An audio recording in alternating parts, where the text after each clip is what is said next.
Welcome to Navigating the Mess with me, your host, Leah Nistico. I'm here to inspire you to find greatness in your life amidst all the chaos. Join me while I talk about my real life stories and finding out who I truly am beneath all the challenges life can throw you. Let's find connection in our chaos.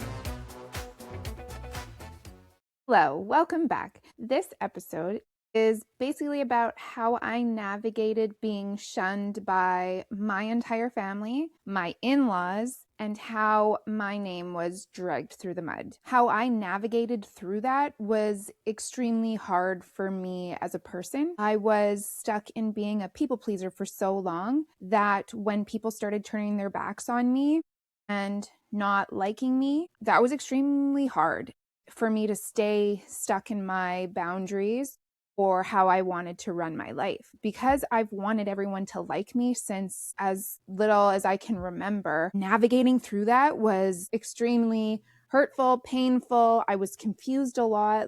Why can't I be like everyone else? Went through my mind a lot. Why can't I just be okay with everyone talking behind my back? Or why can't I just be okay with going along with everybody and how they run their family, and I should just be okay with it and move on? And why is it so hurtful to me? I just was very stuck in that confusion state of why can't I just go along with everybody, until I started seeing the benefits of not going along with it and actually standing up for yourself. You shouldn't have to be a pushover and get hurt along the way just to go along with how everybody else runs their family or their life. You shouldn't have to be a little sheep following the crowd and get hurt along the way. In elementary school, I was very much stuck in why doesn't this group of girls like me? And there's nothing I did wrong to them. Kids growing up are so mean, especially girls. So I found that really hard because I was so nice to them. Only some of them would be, no, I don't like you. And I never understood why. I remember going to a birthday party, a sleepover, and it was at somebody's camp. And one of the girls that was there, she outright told me to my face, I never liked you. I was very confused, and I said to her, why is that? Because I've never done anything to hurt you. I've never done anything bad to you. I've always been polite to you. I've always been kind and nice. And she said to me, and I will never forget this, I don't know why I don't like you. There's just something about you I don't like. I just don't like who you are. That I can never understand that. If somebody is downright mean and tries to hurt you and all the things, okay, there's a reason there as to why that person doesn't like you. But to have something about me that people don't like, I've run into that a lot in college, at work, or with family members. I've heard that there's something about me that people just don't like. To hear that is very painful because it hits you in your core. That's a wound there. There's something about you as a person that nobody likes. And what is it? Is it because I challenge people? Is it because I stand up for myself? Is it because I'm strong? All those things that other people who are strong don't like. They like people to just go along with everyone else and don't challenge them, right? That story was just basically to show that being a people pleaser and wanting everyone to like me, being shunned by my family and my in-laws, was very hard to navigate. I remember at the end, I would be joining my husband and my kids, going to my in-laws' house and being shunned completely. I wasn't welcome there, and I could tell. Upon us walking in their house, my children would be greeted, my husband would be greeted, and I would not be. Very hurtful, very painful. That's basically telling me I'm not welcome in their house, or I don't matter in their life, in their house. I am just there because I have to be. And they're tolerating me, basically. It was very hurtful. And it went to the point where I just stopped going over there, because if I'm not welcome in your house or to be around you, you think that I'm just a burden, I'm not going to put that burden on you. I'm going to take myself out of the equation because I matter to me. My feelings matter to me. If they don't matter to you, that's fine. I will go back. I will stay at my house because I don't want to feel that. And if they came over to my house, I would greet everybody, every one of them, because you should treat people how you want to be treated. Simple as that. Whether I like you or not, I will greet you. if you're coming to my house. It's just common courtesy, and that's it. There was a lot of times where me and my husband would be scared to go out in public around the time of leaving my parents and leaving his parents because of people we might run into. I found that if we weren't ready to have these people come up to us before we would go out, we would prepare ourselves. Okay, if so-and-so comes up to us, what are we going to say? How are we going to react? What would you like to say or do when this person, or if this person comes into the picture, or we run into this person? We had to be on guard almost, and we never felt safe going out in public because it was wherever we went, somebody would come up to us and tell us their opinions in very hurtful ways. We just would be shocked and stood there and not stand up for ourselves. Afterwards, we'd be kicking ourselves, saying, why didn't we stand up? We needed to be ready. I don't like to live like that. I don't like to live where I don't feel safe in my body. I don't feel safe in my skin. I don't feel safe going out in public. Even now, if there's something big going on in the city and a lot of people from the city is going to be there, I don't want to be there. I don't want to run into people. I don't want to be triggered. I don't want people to attack me out in public. It's not fun, that's for sure. It's just a boundary that I put in for myself. But there was many times where we would be out in public and it would seem nice running into this person, and then it would just all of a sudden turn evil. I had one of my mom's family friends. I've babysat her kids since they were infants, and now they're grown up. I had just left my parents. It was still really fresh. I was still very hurt about it. My mom's friend, I still had her on social media, and she asked to borrow something of mine, I think it was. And we had been talking and everything seemed fine. I went to her house. It was me, my husband, and my kids. We went there. I think I borrowed something from her. I was with my husband in the vehicle where she came up to us. She told me, hey, come in the back. It's in my backyard. So my husband obviously stayed in the car. I walked with her and she just seemed very nice until we got to her backyard where she got me alone. Nobody had my back. Nobody could stand up for me. It was me and her. And I feel like that happens a lot. And when people want to approach me, they separate me and my husband so that I don't have anyone backing me. She had started telling me about some problems she's having with her daughter, and then she switched it immediately to, I don't know how I would feel if my daughter just randomly X'd me out of her life for no reason. That was I was blindsided from that. It was like a rug ripped from under me. She was making her own opinions based off of one person's side of the story without wanting to hear my side. I felt very triggered. I felt like I needed to defend myself. I took a step back. What are you talking about? Because I didn't know that she knew about that. At that point, I didn't know that my name was being smeared. I just assumed that what was happening between me and my parents stayed there and not everyone knew because I wasn't telling everyone. That's not how it went. So I was very shocked when she told me basically what she thought was right. She said, yeah, your mom told me everything. That isn't everything. I told her some things that went on that she didn't know. She looked like she was believing me. I felt seen, I guess, and heard, that they're not just thinking I'm an evil person based off of one person's opinion, one person's side. I think it was weeks later, she ended up blocking me and deleting me off of all social media. Didn't understand why, because I never did anything to her. I have always been polite and everything. She just X'd me off. I'm assuming she went to tell my parents what I told, the truth of what happened to me.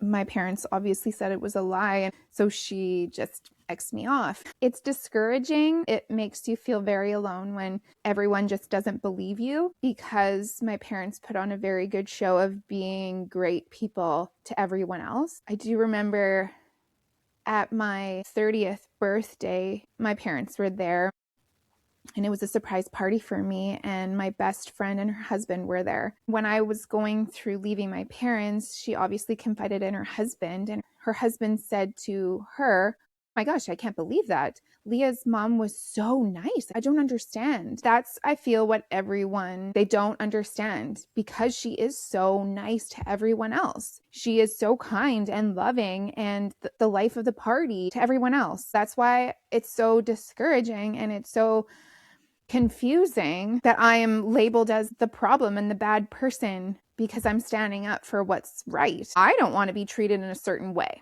I didn't see any change. That's why I left. I'm not going to put me and my family through being hurt every time we go to visit. That's not fair to anyone. Going out in public was scary. We just basically want to live a peaceful life and be happy. We have to be worried about going out in public for people to come up to us and tell us their opinion of why I left or why I shouldn't have left, or tell me that I'm a horrible child and a horrible person because I chose to leave my parents and live a happy life. We couldn't even go on a date night without running into somebody. I remember we went out for supper, me and my husband, and we went to a comedy show. And everything was fine. As soon as I walk into a room now, I scan for potential dangers, for potential people that could come up to me and start attacking me, being rude. I scan for potential dangers. That's not a way to live, I know. It's just how I learned how to survive. We were safe. Where we sat, we were safe and nobody was there until someone walked in front of me, looked directly at me, and I was great.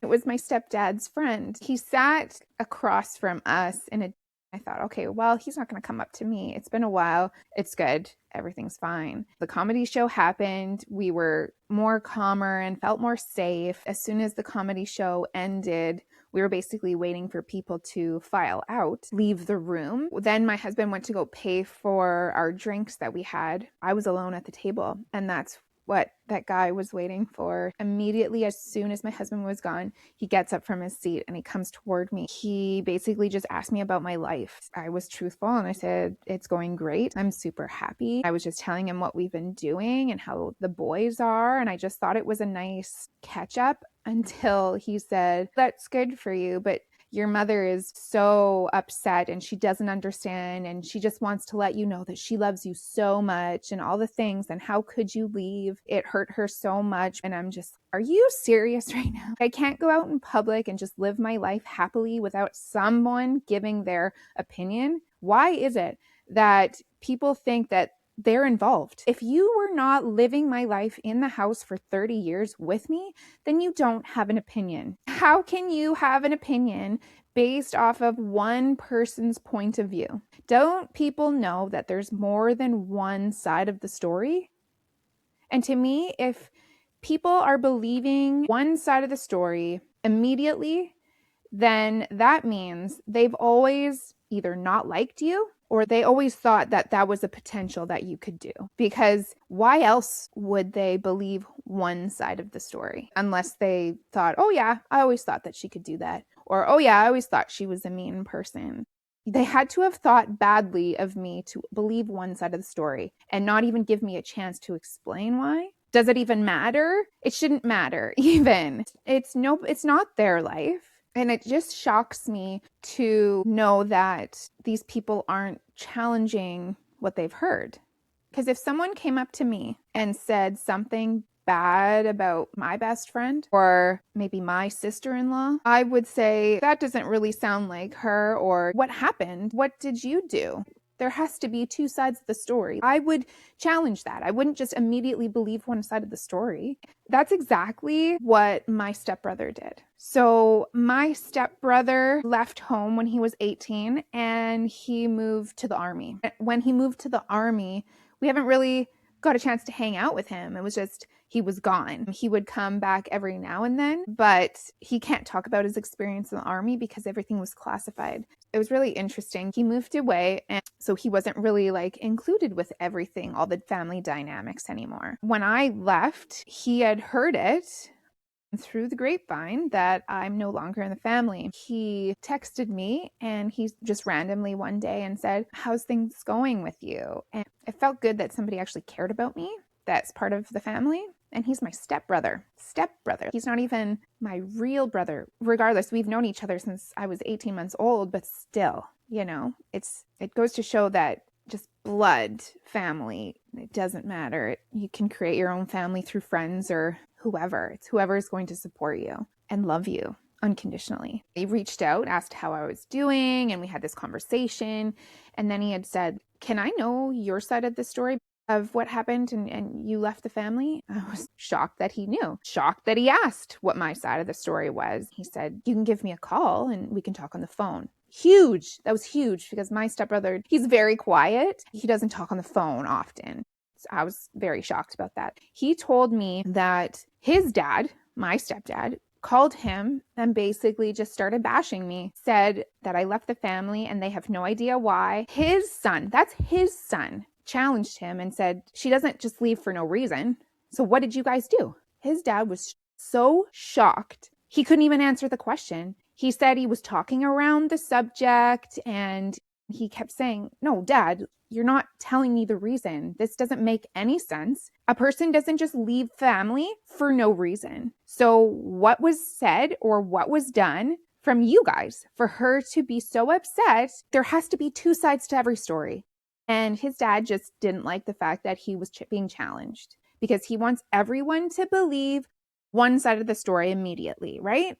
Nobody wants to be at fault for something. It just shows their true colors in it. But everybody has a good side and a bad side. Nobody's perfect, right? Nobody's perfect. So I explained what happened. I explained my side of the story. And that makes more sense. Because he did grow up in the same house as me with the same parents. And whether he was parented a little bit differently than me, I'm pretty sure that is what happened, but he knows the family dynamic. So he said, that makes more sense. You know what? You got to do you, and we're all adults here. If you feel that that was the good decision for your life and you are happier being away from them, good. Live your life. Enough drama. I don't want to hear any more about this because I don't want drama in my life. He said, "Why do you think I left home at 18? To get away from that family dynamic." He was trying to figure out a way where he can just leave home and go live his life elsewhere to get away from the family drama. That was huge. I felt seen and heard in that moment and validated that I wasn't the only one living a hard life in this family dynamic. And for him to figure out, okay, if I go to the army, my room and board is paid for, my education is paid for. I just have to put up with, the strictness of being in the army and being okay with being far away. Because I think he moved to Ottawa to be away from us. I can retire at the age of 40. I'm going for it. He didn't know what else he wanted to do. And then that meant if he went to school in where we live in Thunder Bay, he'd still have to live in the home because we can't afford to go to school and buy a house. Win-win in his situation, but he left and I felt like, don't leave me, like you're leaving home. I was the youngest. He was the oldest. That was a huge thing when he said to me, "Why do you think I left home at 18? To get away from that. So if you need to get away from that at 30, good. Live your life now. Be happy." And that's what I'm focusing on right now. And since then, so it just felt really good that someone from my family was at least having my back in the fact that I can run my life how I want to. Leaving my in-laws was harder. And I talked about that in me and my husband's episode of when we did leave my in-laws on just several reasons. I didn't want to believe that they can change so much since from before the wedding to after the wedding. That was a huge shock for me because they treated me a lot differently when I was just dating my husband until I started having kids. So that was a huge shock for me. I was basically the golden child, not the golden child, but they wanted me around. Maybe it was because I was marrying their child and I was giving them grandchildren. I do remember when I was talking to my mother-in-law, when I was pregnant with my second, I was talking about how done I was. I'm not having any more children. Just the look on her face was, okay, I'm not getting any more grandchildren out of you. So I don't need you anymore, basically. I felt like I was an incubator and I was just there to give you grandchildren. Because I was no longer doing that, well, I don't really need to have a relationship with you then because your job is done. It was very hurtful because I thought I created a relationship with her that I never had from my mom. It just felt very fake after. Who can I trust? I couldn't trust anyone. I didn't feel safe talking about anything other than how's the weather and how's your day going. Then it wasn't even that. I was not wanted there anymore. So I sat on the couch and everyone was talking to my husband or my children and I was just there. So if I'm not going to be included, I'll just go on my phone over here or I just won't even come back. Just makes sense to me. Why do I want to sit on a couch and watch everybody interact with my husband and my kids and fully exclude me? It's very hurtful. It's very painful. Why would I want to come around and feel that every time? You're going to stop eventually. When we left, I don't think anyone, extended family, really knew right away. We were invited to my husband's cousin's 40th birthday. We were very anxious about going because the whole family's going to be there. His parents were going to be there. That was the first time seeing them since leaving. Didn't know how that was going to go. We didn't know who knew. So basically for me, it was as if we were walking into a lion's den because I don't know who knows. I don't know if they knew if they were going to come up and basically attack us or shun us or be rude to us, what was going to happen, right? So I was very on edge. I was scanning the room, even though I knew all these people could be potential dangers. I don't think anybody knew because people came up and talked to us and everything was fine. And we talked to the birthday girl. We gave her present and basically stayed for a drink and left because it was just a lot. There was a lot of feelings there. There was a lot of anxiety and it became overwhelming. When we left, nothing bad happened. Your cousin still likes us. Everything's good. I don't think it was too long after that where she had blocked and deleted me. She was the first one out of that side of the family. It was interesting. It's very interesting that she would just do that and take that side of the story, not even ask me what happened or not even ask me anything or ask my husband. It was shocking. It was very hurtful because I thought that she liked it. I just felt extra excluded from the family and felt I was only the problem because she didn't block and delete her cousin, which is my husband. So it wasn't the greatest feeling. Then after that, I think it was months, we're still dealing with all of this pain and people deal with leaving their parents in a different way. You go through either episodes of crying and depression, and then you go to therapy, and then you could start joking about it depending on how you deal with it, right? I went on to TikTok and I was in a mood where I wanted to feel seen and validated. And I knew that a lot of people on my TikTok were going through family stuff and in-law stuff. So I ended up making a TikTok basically joking about it, but that was my way of dealing with it. When I'm creative, I'll create a reel or a TikTok or a post, and that's kind of how I start dealing with it, is sharing it and getting the community involved. It was just, for me, that's how I work through my stuff, by creating things. Being relatable gets people talking, and you could create connections through that. I ended up making a TikTok, and it was just a funny one about how my name was being dragged through the mud with my in-laws. A lot of people agreed with it because maybe they were going through it too. I kind of forgot about the TikTok and I looked back when I was having supper and there were some comments. One of them, it said, feel free to change your last name. I didn't really understand it at first until I looked at the name. It was my husband's cousin. I was, well, that's rude. Because does she not know that anything I create, I'm going to run it past my husband because it's only fair? I don't keep him out of the loop of anything. especially when it's in regards to something with his family or our family. I'm going to say, hey, this is what I've created. Do you think it's too harsh, or do you think it's relatable? Or if you don't like it, I won't post it. She had told me to feel free to change your last name. I don't know if that meant she thought that me and my husband had divorced already. I have no idea what she knew. It was just extremely hurtful. It just further shined light on how his family has bullied me.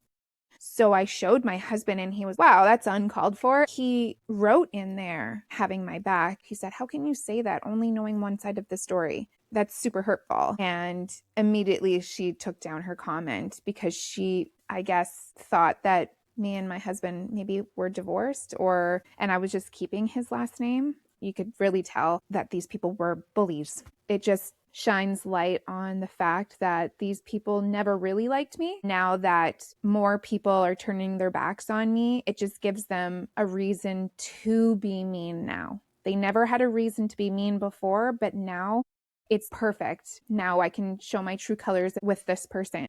Based off of this, I should be allowed to be mean to this person. I've had to put up with a lot of hurtful, painful bullying through navigating being shunned by multiple family members, multiple families, and having my name smeared. That's very hard to deal with.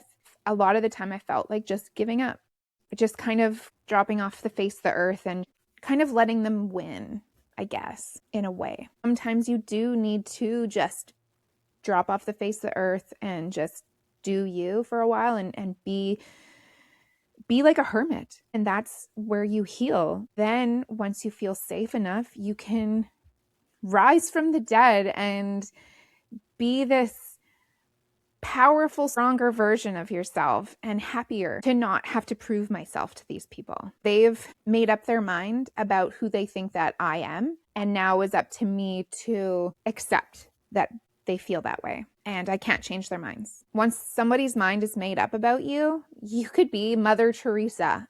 They will not change their minds about you. That you just need to accept it and move on. Just kind of forget about that, because it's too hurtful to think that these people think of me a certain way without me ever doing anything mean to them. You will exhaust yourself trying to prove these people wrong. Just to keep authentically showing up as you are shows other people that maybe that side of the story wasn't fully the truth. And this, how she's showing up, is truly who she is. Over time of just being you authentically, the truth will come out over time. It'll just present itself, and all the lies will show itself as well. If you show up authentically as you, and you just keep leading your life in the most happiest, most peacefulest way that you can, and try and just move on from that and live your life, your goals, and with your family, everyone will see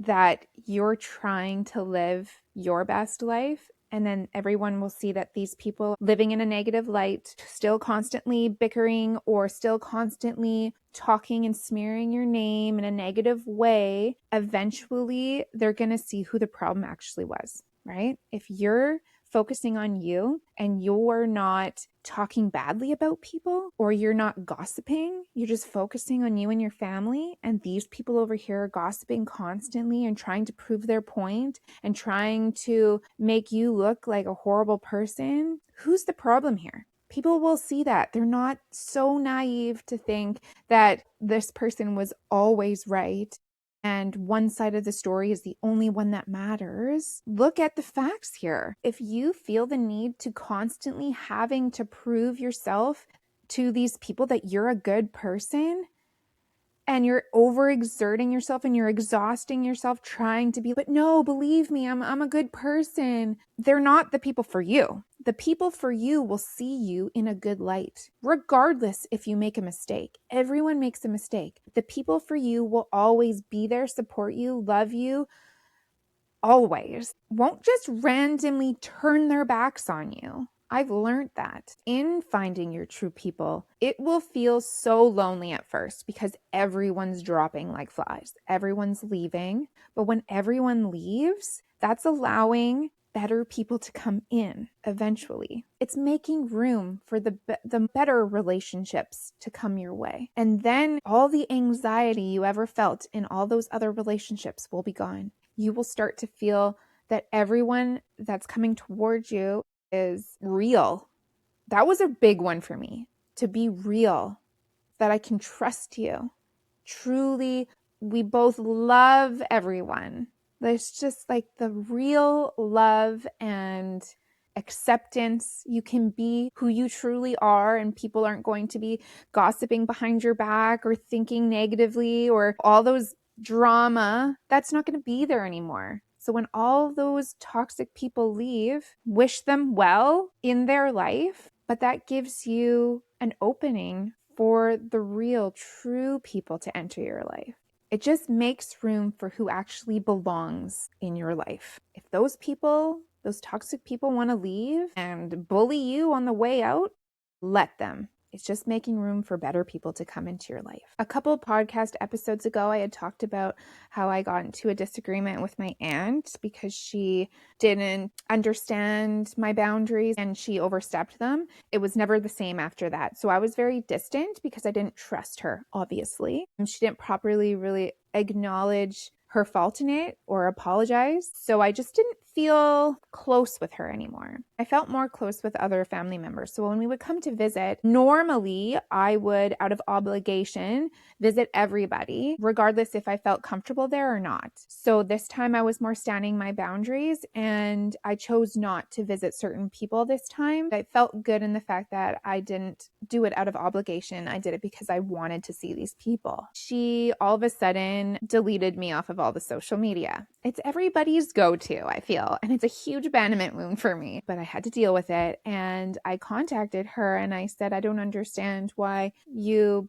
deleted me off of all social medias or something that I did. She said, you were going to leave me anyways, so I just did you a favor. It doesn't make any sense because I wasn't going to leave. I had some strong boundaries there. And we didn't fully talk about it in a good way where I didn't feel like what was done was repaired. I didn't trust the fact that you wouldn't have done that again, right? So to me, when people leave because they assume that you're going to leave them and they just want to abandon you first, that comes off as their own wound. It's a fear. They don't want to feel the abandonment. So they're going to do the abandoning first and doing the hurting first so they don't have to feel the hurt. In case I were to leave, she would feel abandoned because I am family. That would be extremely hurtful for her. So hurt people. She didn't deal with maybe her abandonment wounds. So now, because there was a risk there was a fear there of me potentially leaving because I was distancing myself from her. That scared her enough for her to leave me first. Instead, what could have or should have happened is she noticed the distance that I did. She approached me and say, hey, can we have a conversation about this? I've noticed there was this distance here and we're not acting the same way. I just feel like the connection is broken. Can we talk about it? Can we repair that? That's how I like to live my life now with people who matter in my life, not just get scared and then delete them from your life because you're scared they're going to do it first. When you approach someone and talk about the things and want to get down to the problem, maybe acknowledge that you did something wrong and learn from the mistake and apologize. What does that do? It grows your connection. You gain more connection from it and it grows your relationship. What you give your energy to grows. So if you want to put your energy into getting more connection out of a relationship, your relationship is only going to grow. But on the flip side, if you don't have anyone because everyone's left you, all the toxic people have left you, what you give your energy to will grow. So when you focus on you, when you focus on your goals, when you focus on your family and you give all your energy to that, all of that is going to grow. and it's going to grow in positive ways. If people are smearing your name, that is only because they don't want to take accountability for what they've done, and they're trying to turn everyone against you. There is no way one person is responsible for all of the faults. This is a two-way street. A smear campaign is essentially a game of telephone. One person will gossip to another person who isn't involved. Then this person heard it's going to go to the next person. It's going to go to the next person. And by the end of it, how skewed is it? I would love to hear what kind of person these people think I am from the last person that heard through the telephone. I would love to hear how skewed that version is based off of my point of view. Because when it goes down the telephone, when people hear something from somebody, they perceive it in their own way. They hear it in their own way. Then they're going to change it in their own way. It could be so different from what that person said to the next person, and now that person perceived what she said in a different way, and they're going to say how they perceived it to this person, and so on, and it goes down the telephone, and it just skews it in like some crazy way. So I would personally love to hear what the last person heard down the telephone based off of my life. When it gets hard, when you hear your name being smeared, or you hear through the gossip mill that, oh, so-and-so said this, just remember, it's all to avoid accountability. They just want to paint you to be this horrible person. That's essentially what my stepdad did with those emails he sent my husband. He told him in the email, it said, do not show Leah because this would break her. Obviously, these are your parents, and they're basically blaming you for everything that's happened in their life, all the bad things that's happened in their life on one person, which is so far from the truth. You're trying to turn my own husband against me, and you're saying all these things that I already knew that you knew deep down. It's just proving it to me that you thought I was a bad person my entire life. That is hurtful to know that your parents hated you your entire life.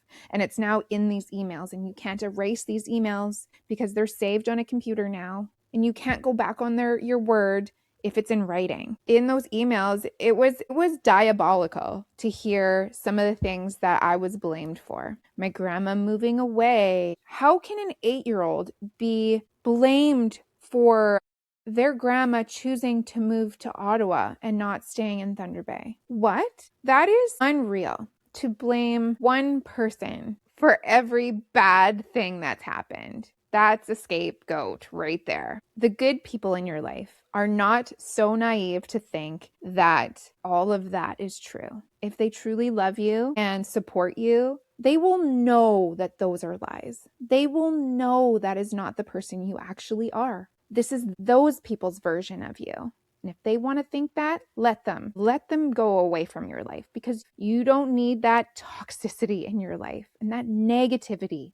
Lead your life with intention and authenticity and happiness and peace. It'll all flow easily together in the best possible way. And you're just going to live over here. Pure peace and harmony with the people who are actually meant to be with you in your life. And it's just going to be great. Thank you for joining me on Navigating the Mess. Hopefully some of this resonated with you. If so, please hit the like and subscribe button or leave a comment. I would love to share the comments every episode. See you next week, same time, same place.